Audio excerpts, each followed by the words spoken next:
Well, hello. Economic reforms in the USSR. Economic reforms. A lot of things are going to be happening in the USSR in the 80s. The two big ones we're going to talk about are Perestroika and Glasnost. Okay, these are the two that come about. There are a series of social reforms happening, created by Mikhail Gorbachev, who is the premier of the Soviet Union, the man with the wine-stained birthmark, as he is often known. You can see right here that large birthmark on the top of his head. Implements a number of different economic reforms within the country that are really going to cause some major implications and major changes within the USSR. First one we're going to talk about is Glasnost. Okay, Glasnost comes about in 1985, and the definition, textbook-wise, is the policy of openness and transparency in the activities of the government and all government institutions in the USSR. So basically, to put this in kind of simple person terms, is its openness. Okay, the government in the USSR is no longer going to be hiding a bunch of stuff as they did previously. They're going to let the people know what is happening. The goals of this are a number of things. Number one is trying to combat corruption. It's much harder to be corrupt in politics when everyone knows what you are doing. You can't really abuse your political privilege as easily when, again, people know what's going on. These are things that are happening a lot in the Soviet Union at this time. It's going to allow an increase in the freedom of the press because people can now say what they want to do without real fear of the government cracking down on them. And it's gradually going to allow for freedom of dissent. This means you can gradually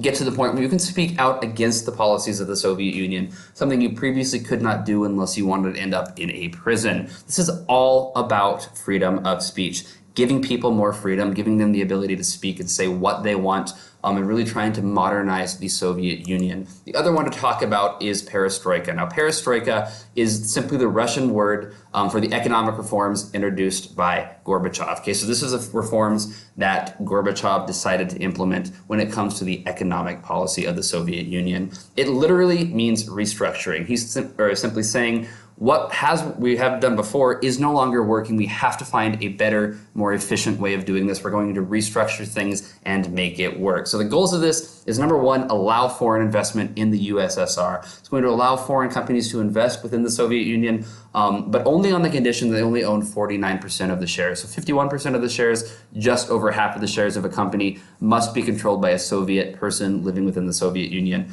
So the government's going to still have that market control for the most part. Over 49% of this is going to be allowed to be controlled by outside companies. People who are foreigners no longer are not a part of the Soviet Union. The Soviet provider of this is going to provide the labor, the infrastructure, and the market. Okay, they're going to allow you, they're going to give you the workers for this. They're going to give you the infrastructure, the stuff you need to really make your company work, and they're going to give you the market, the people to sell it to. Soviet Union had really been closed off for a large period of time. It is the world's largest country at this time period as well. That is a lot of people you can use to make money off of.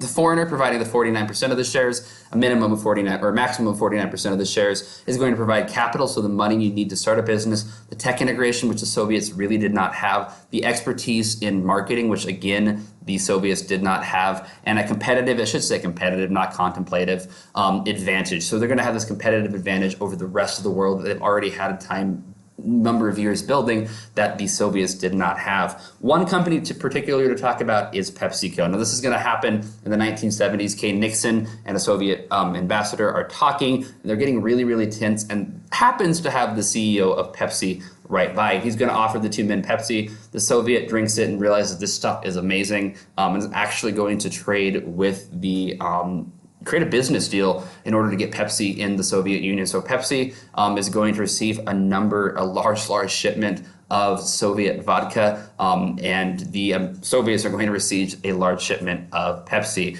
to have one of the just most interesting trade deals ever. This is going to get even more intense in the 1980s when Pepsi is going to make a deal again with the Soviet Union. The Soviet Union is going to trade Pepsi 17 old submarines and 3 naval vessels in order to receive a large quantity of Pepsi. It was joked that Pepsi was disarming the Soviet Union faster than anyone else in the world, and in reality they were at this time period. For a brief moment after they had all these vessels, they were like the 3rd or 4th largest navy in the world. Gotta go Pepsi. This though is going to cause a number of different issues within the Soviet Union. Predominantly though, it's going to cause the GDP, the gross domestic product of the Soviet Union, to fall dramatically, meaning people are not having as much money in the country. And it's going to lead to a massive increase in inflation. So products that were previously one price are now going to be costing much more money. Your money is a lot really not worth anything anymore. And these are problems caused by perestroika at this time. Any questions, comment down below. Otherwise, good luck.